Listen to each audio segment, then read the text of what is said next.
No próximo capítulo da novela Três Graças, Lorena é a primeira a sacar que tem coisa errada. Zenilda, antes firme, agora anda aérea, perdida em pensamentos que nunca viram palavras. Cada pausa é suspeita. Cada desvio de assunto aponta para o mesmo nome que ninguém quer encarar de frente: Ferete.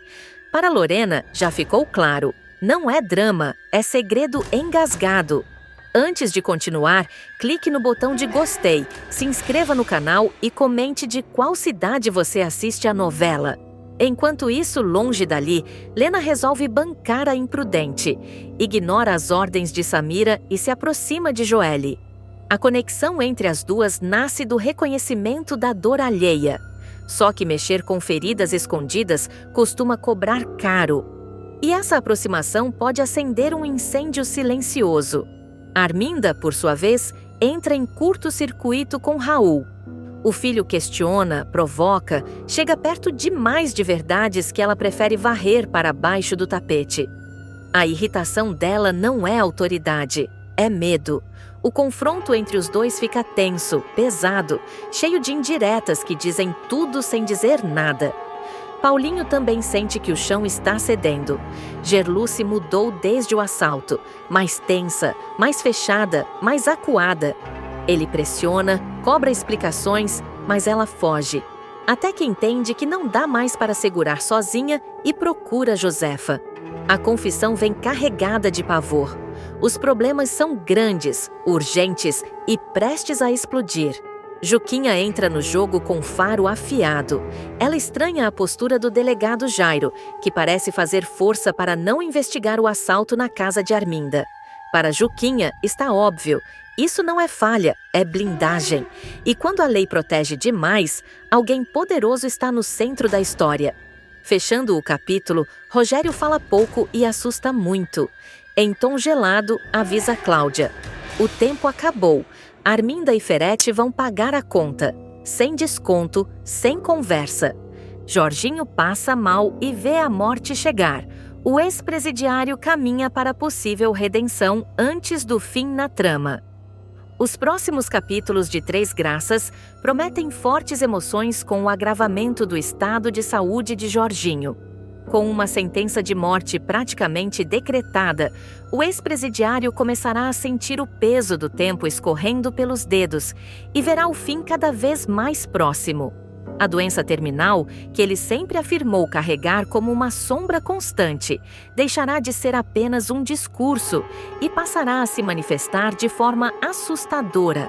Desde que surgiu na trama, Jorginho nunca escondeu que seus dias eram contados. Sempre falou da doença com um misto de resignação e culpa, como se acreditasse que o sofrimento fosse o preço justo pelos erros do passado. Nos próximos capítulos, porém, o quadro se agravará de vez. Ele passará mal em público, sentirá fortes tonturas, falta de ar e uma dor intensa no peito, assustando quem estiver por perto. O episódio deixará claro que a morte não é mais uma possibilidade distante, mas uma presença concreta, rondando cada passo do personagem. Após o mal-estar, Jorginho será levado para casa e se recusará a procurar um hospital, alegando que já sabe exatamente qual seria o diagnóstico. Abatido, ele se verá sozinho com seus pensamentos e decidirá procurar Albérico. O ex-presidiário irá até a igreja, visivelmente debilitado, e terá uma conversa intensa com o pastor. Em lágrimas, Jorginho confessará que sente que não chegará ao fim do ano e que o medo maior não é morrer, mas partir sem consertar os estragos que deixou pelo caminho. Albérico tentará confortá-lo, falará sobre perdão e redenção, mas deixará claro que o arrependimento precisa ser acompanhado de atitudes. As palavras do pastor ecoarão na mente de Jorginho, que sairá dali decidido a mudar o pouco que ainda pode. Ele concluirá que, se não pode alterar o passado, ao menos pode tentar ser diferente no presente. É nesse contexto que Jorginho começará a se aproximar de forma mais intensa de Joely. O ex-presidiário passará a acompanhar a rotina da filha, observando de longe seus horários, seus caminhos e suas dores. Ele verá a menina novamente sendo alvo de bullying na escola, cercada por colegas que zombam de sua história e da ausência do pai. Incapaz de se conter, Jorginho intervirá pela primeira vez de forma direta, enfrentando as agressoras verbais e defendendo a filha com firmeza. A cena chamará a atenção de todos ao redor.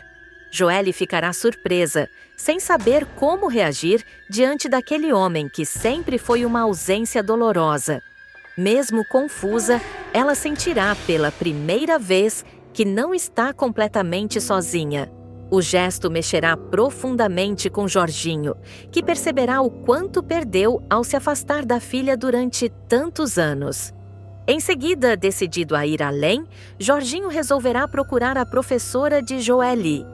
Em uma conversa tensa, ele se apresentará como pai da aluna e exigirá providências contra o bullying sofrido pela menina. A atitude surpreenderá a educadora, que nunca havia visto o ex-presidiário naquele papel. Jorginho falará com emoção, assumirá seus erros e pedirá apenas uma chance de proteger a filha enquanto ainda pode. A aproximação entre pai e filha não passará despercebida.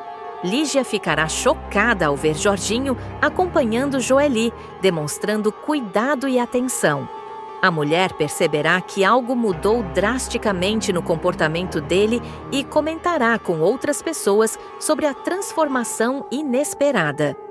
Para alguns, será difícil acreditar que o ex-criminoso esteja mesmo tentando mudar. Para outros, a doença explicará a urgência dessa reaproximação. Quem não reagirá nada bem a essa nova dinâmica será Gerluce.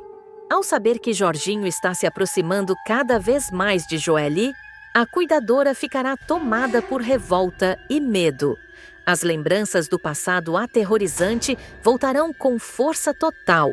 O trauma da juventude, as agressões, o abandono e o sofrimento que viveu ao lado do ex-presidiário ressurgirão como feridas abertas. Gerluce confrontará Jorginho e deixará claro que não confia em suas intenções. Para ela, a doença não apaga o que ele fez, nem lhe dá o direito de entrar na vida da filha como se nada tivesse acontecido. A discussão entre os dois será pesada, marcada por acusações, mágoas antigas e verdades nunca ditas. Jorginho tentará se justificar. Afirmará que não busca perdão, apenas a chance de fazer algo certo antes de morrer. A tensão entre Gerluce e Jorginho aumentará ainda mais quando Joelle demonstrar confusão emocional. A menina começará a se dividir entre a raiva acumulada e a curiosidade de conhecer o pai que nunca esteve presente. Jorginho, por sua vez, sentirá o corpo falhar novamente, reforçando a sensação de que o tempo está se esgotando rápido demais. Nos próximos capítulos, o ex-presidiário enfrentará novos episódios de fraqueza, cada vez mais intensos, enquanto tenta manter a promessa silenciosa de proteger Joelle. A cada passo, a morte parecerá mais próxima e a redenção ainda incerta. O que Jorginho não imagina é que suas atitudes finais podem desencadear consequências profundas, reabrindo feridas, mudando destinos e colocando em choque todos que ainda carregam mágoas do passado. Juquinha será a peça-chave para a queda de uma das farsas mais sombrias da trama. O que começa como um encontro aparentemente inocente se transformará num verdadeiro jogo psicológico, capaz de expor até onde vai a frieza de quem vive de mentira. Tudo se inicia quando Meg decide ligar para Juquinha com a desculpa de colocar a conversa em dia. Em tom leve, ela sugere um encontro informal em casa e, sem pensar duas vezes, convida também Lorena. A reação de Lucélia é imediata. Por fora, ela ensaia sorrisos e comentários simpáticos. Por dentro, ferve de ciúme e ódio. A ideia de dividir espaço, atenção e afeto incomoda profundamente a vilã, que passa a observar cada gesto de Lorena com desprezo mal disfarçado. Sozinha, Lucélia deixa escapar o rancor, afirmando que ninguém vai roubar o lugar que ela conquistou à força naquela família. Durante a visita, o clima até parece tranquilo à primeira vista. Meg, Juquinha e Lorena conversam animadamente na sala, relembrando histórias e trocando confidências. Mas Lucélia, atenta como uma predadora, percebe o momento exato de agir. Ela se afasta discretamente, entra no quarto e pega um objeto de valor. Um brinco antigo e precioso, carregado de significado. Sem hesitar, coloca o item dentro da bolsa de Lorena, certa de que, em poucos minutos, a acusação de roubo cairá como uma bomba. O que Lucélia não contava era com o olhar treinado de Juquinha. A policial presencia toda a cena à distância e entende imediatamente o jogo sujo em andamento. Sem escândalo, ela se aproxima e encara a vilã com firmeza, deixando Lucélia visivelmente desconcertada. O rosto empalidece, a postura muda e o nervosismo se instala. Pouco depois, Meg percebe a ausência do brinco e o encontra nas mãos da prima. O silêncio pesa. Pressionada, Lucélia tenta se explicar, inventando versões confusas, se contradizendo a cada frase. Juquinha não compra a história. Experiente, ela afirma, em tom seco, que aquela narrativa não fecha. Casper e Rubens chegam no meio da confusão e, mesmo estranhando a situação, acabam dando crédito à versão da sobrinha, talvez mais por negação do que por convicção. Lorena, ferida e humilhada, finge aceitar o pedido de desculpas, mas deixa claro, no olhar, que não acredita em uma palavra. A partir dali, a semente da desconfiança está plantada e não vai mais parar de crescer. Determinada a ir além do instinto, Juquinha decide investigar o passado de Lucélia. Na delegacia, ela divide o caso com Paulinho, que sugere uma checagem completa nos registros antigos. Bastam poucos minutos diante do computador para o clima mudar. Paulinho paralisa, arregala os olhos e fica sem reação. Juquinha entende na hora. O que eles acabaram de descobrir é grande demais para ser dito por telefone.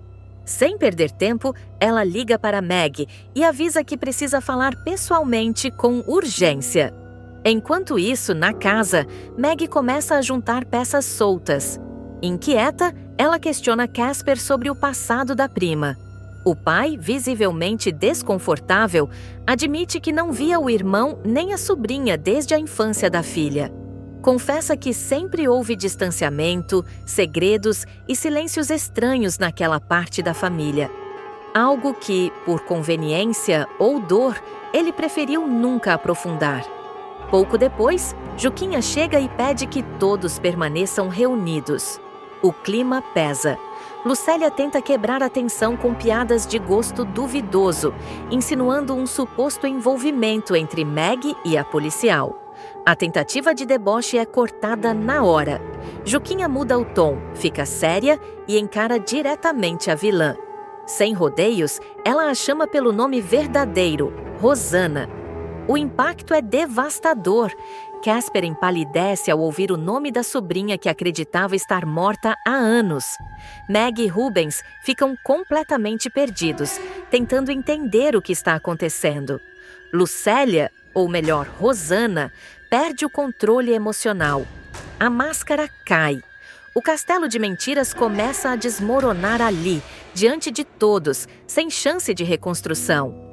Juquinha então revela toda a verdade. Explica que Rosana é a irmã gêmea de Lucélia e que a verdadeira Lucélia morreu há 3 anos, assassinada pela própria irmã. Segundo os registros, Rosana passou boa parte da juventude internada em uma clínica psiquiátrica após ferir gravemente uma colega em um surto violento. Ao atingir a maioridade, foi liberada. Pouco tempo depois, cometeu o crime que daria início à sua farsa. A policial conta ainda que o pai das gêmeas tentou denunciar o assassinato, mas morreu pouco depois em um suposto acidente. Um detalhe que, agora, levanta suspeitas gravíssimas. Testemunhas relataram ter visto uma mulher idêntica a Lucélia, próxima ao carro dele pouco antes da tragédia.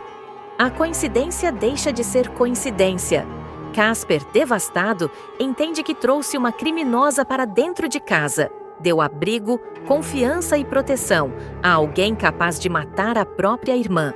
Rosana, encurralada, explode. Grita, chora, acusa todos de abandono e afirma que só queria uma família. Em delírio, confessa que planejava eliminar qualquer pessoa que ameaçasse sua identidade falsa. Meg, em choque, a chama de monstro. Casper, tomado pela dor e pela revolta, sentencia que o lugar dela é atrás das grades. Rosana tenta fugir, mas Juquinha age rápido, arma em punho, deixando claro que não haverá escapatória. A vilã é algemada e retirada da casa, sob olhares atônitos e um silêncio esmagador. A farsa que durou anos chega ao fim, mas as consequências estão apenas começando.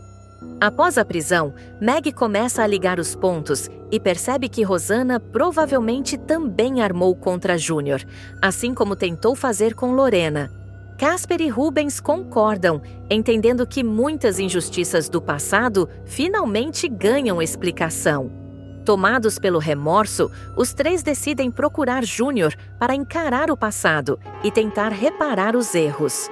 Meg se culpa por não ter enxergado antes os sinais. Casper enfrenta o peso de ter protegido alguém tão perigoso. Rubens tenta ser o apoio emocional, lembrando que algumas manipulações são calculadas para enganar até os mais atentos.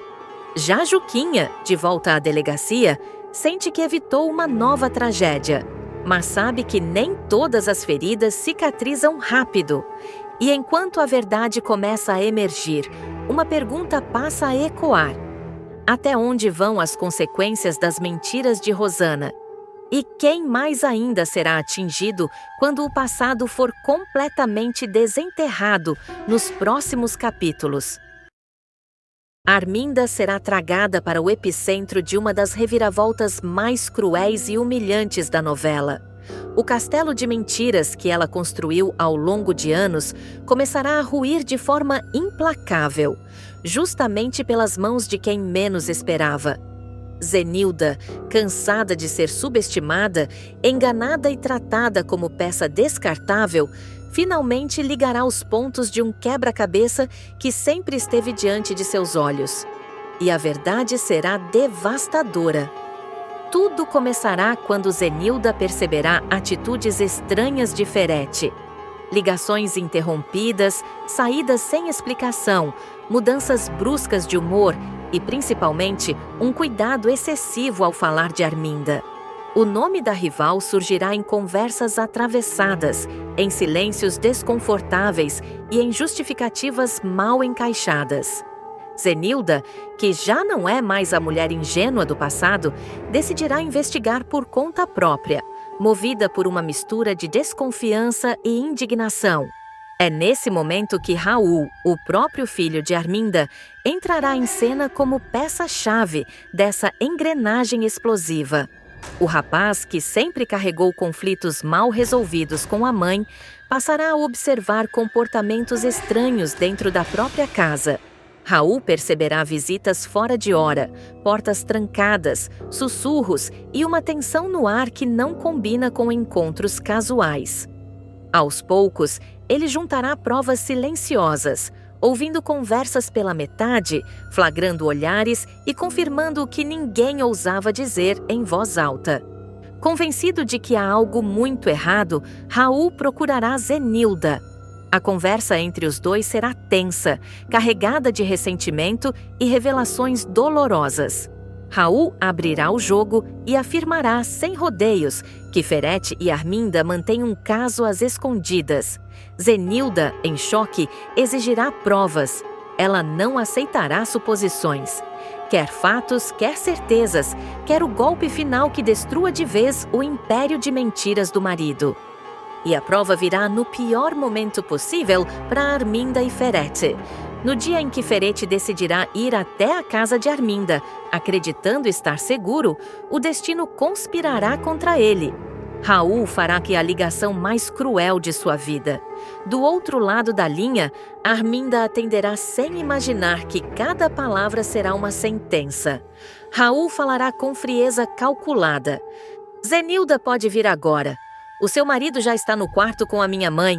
A frase cairá como uma bomba. Raul ainda acrescentará, em tom irônico, que não entende o motivo de tanto apontamento e cochicho, já que nem mesmo as 3 graças estão mais no quarto. A provocação será suficiente para incendiar o sangue de Zenilda. Sem pensar 2 vezes, ela partirá rumo à casa de Arminda, com o coração disparado e a certeza de que está prestes a encarar a verdade nua e crua. Ao chegar, Zenilda manterá a postura firme. O olhar será de quem já não teme mais nada. Josefa, nervosa, tentará impedir sua entrada, mas Zenilda exigirá a chave do quarto. Pressionada, a empregada acabará entregando uma chave reserva, tremendo, consciente de que algo irreversível está prestes a acontecer. Com passos silenciosos, Zenilda subirá até o quarto. O corredor parecerá mais longo do que nunca. O silêncio será cortado, apenas por vozes abafadas vindas de dentro do cômodo. Zenilda respirará fundo, controlará o impulso de explodir e girará a chave devagar para não alertar ninguém. Quando a porta se abrir, o choque será imediato. Arminda e Ferete estarão juntos, sem disfarces, sem desculpas. A cena falará por si só. O mundo de Zenilda desabará em segundos, mas a dor rapidamente dará lugar à fúria. Ela avançará, gritando, apontando o dedo para Ferete com um misto de desprezo e revolta. É isso então? Esses são os negócios que vocês dizem que têm? É essa a parceria que você escondeu de mim todos esses dias? Ferete tentará se recompor, gaguejará, buscará palavras, ensaiará explicações absurdas. Dirá que tudo não passa de um mal-entendido, que Arminda estava fragilizada, que nada aconteceu da forma como parece. Mas cada frase soará vazia, patética e inútil. Zenilda não cairá mais em nenhuma armadilha emocional. Arminda, por sua vez, tentará manter a pose de sempre, mas o pânico estará estampado em seu rosto. Pela primeira vez, ela perceberá que perdeu o controle da situação. Raul surgirá logo em seguida, observando a cena com frieza, como quem assiste ao desfecho inevitável de uma tragédia anunciada. Zenilda não dará espaço para mais mentiras. Ela decretará o fim ali mesmo. Ferete será expulso da casa, enxotado diante de todos, humilhado como nunca antes. E o golpe final virá em seguida. Zenilda deixará claro que não sairá apenas com a dignidade intacta, mas também com metade de tudo o que Ferete possui, incluindo a fundação, que passará definitivamente para suas mãos. Ferete sairá destruído, sem chão, sem aliados e sem poder. Arminda ficará encurralada, exposta e desmoralizada. E Zenilda, finalmente, assumirá o controle do próprio destino, deixando claro que a era da submissão acabou e que quem brinca com fogo, inevitavelmente, acaba queimado. E isso é só o começo. Encurralada, Joely revela para Lígia que Raul é o pai do filho que ela espera. Lígia vai descobrir que Raul é o pai do filho de Joely em 3 graças. O mistério que ronda a gravidez de Joely finalmente começará a ruir, abrindo uma sequência de acontecimentos tensos, cheios de medo, culpa e decisões precipitadas. A adolescente será encurralada pelas próprias mentiras e acabará deixando escapar o segredo que tanto tenta esconder. Raul é o pai do bebê que ela espera. A revelação cairá como uma bomba na vida de Lígia, que ficará em choque ao descobrir que a criança é fruto do envolvimento da neta com o filho de Arminda. Desesperada, Joely implorará para que a avó guarde silêncio absoluto e não conte nada a Gerluce, temendo as consequências dessa verdade. Tudo começará de forma aparentemente banal.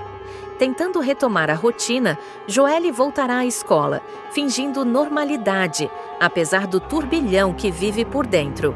Em um desses dias corridos, ela sairá às pressas e acabará esquecendo o celular em casa.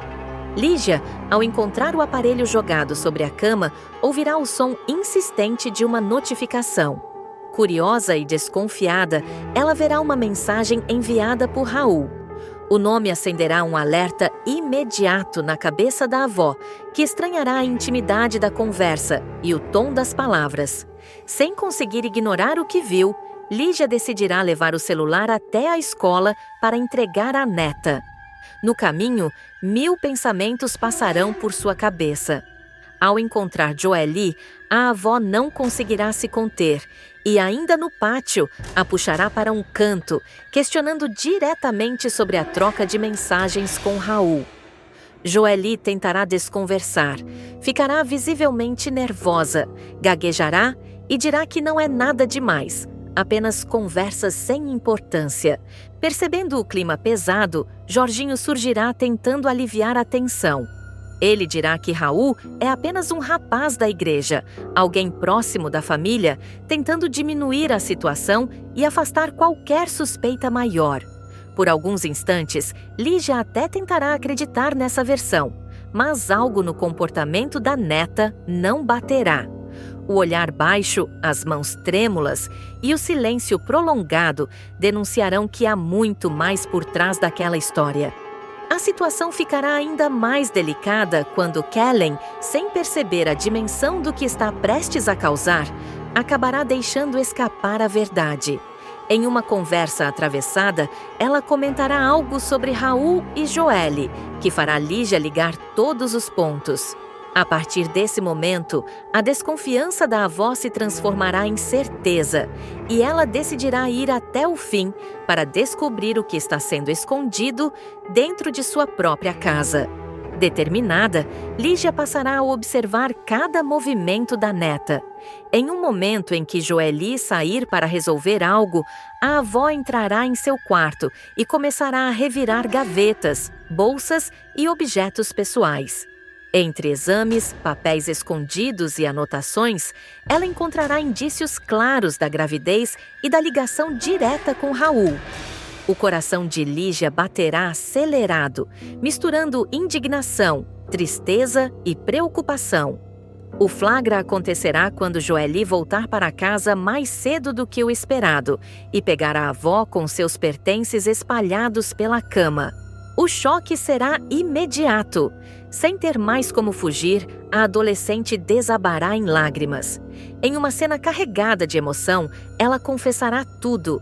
Contará como conheceu Raul, como o envolvimento começou de forma escondida e confirmará com a voz embargada que ele é o pai do bebê.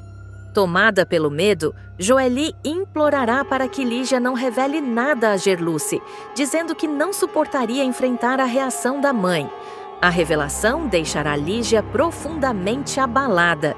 Ao mesmo tempo em que se sentirá traída pela omissão da neta, ela também será tomada por um instinto de proteção. A avó perceberá o quanto Joelle está frágil, assustada e perdida, e isso só tornará tudo ainda mais complexo. Como se não bastasse o peso dessa confissão, Joelle ainda enfrentará outra situação perturbadora. Nos próximos capítulos, ela será abordada por Lena, que surgirá com uma proposta absurda e chocante: comprar o bebê. A ricaça tratará a gravidez como um negócio, oferecendo dinheiro em troca da criança, como se estivesse falando de um objeto. A atitude deixará Joelle completamente desnorteada, sem saber como reagir diante de tamanha frieza. Para piorar, Lena insistirá em se aproximar cada vez mais da adolescente. Usando seu poder financeiro e influência, ela convencerá Joelle a acompanhá-la até uma clínica para realizar o exame que revelará o sexo do bebê. A jovem irá tomada por um misto de medo e confusão, sentindo-se pressionada e sem apoio suficiente para tomar qualquer decisão. Enquanto isso, Kellen tentará abrir os olhos da amiga. ela aconselhará Joelle a contar todas a verdade, tanto para Lígia quanto para Gerluce, alertando que o silêncio só tornará tudo mais doloroso no futuro. No entanto, Joelle se sentirá cada vez mais sozinha e acuada. O medo do julgamento, da rejeição e das consequências falará mais alto. Raul, por sua vez, seguirá distante e indiferente à gravidez. Ele evitará Joelle, não responderá mensagens e fará de tudo para fingir que nada está acontecendo. Essa postura aumentará ainda mais a frustração da adolescente, que começará a perceber que está enfrentando tudo praticamente sozinha. A ausência do pai da criança será um golpe duro, alimentando o desespero e a sensação de abandono. Joelle ficará encurralada entre o segredo revelado, a pressão de Lena, o silêncio de Raul e o medo de Gerluce descobrir a verdade. Cada escolha parecerá errada, cada passo trará novas consequências, e a jovem se verá no centro de uma trama cada vez mais perigosa e emocionalmente devastadora.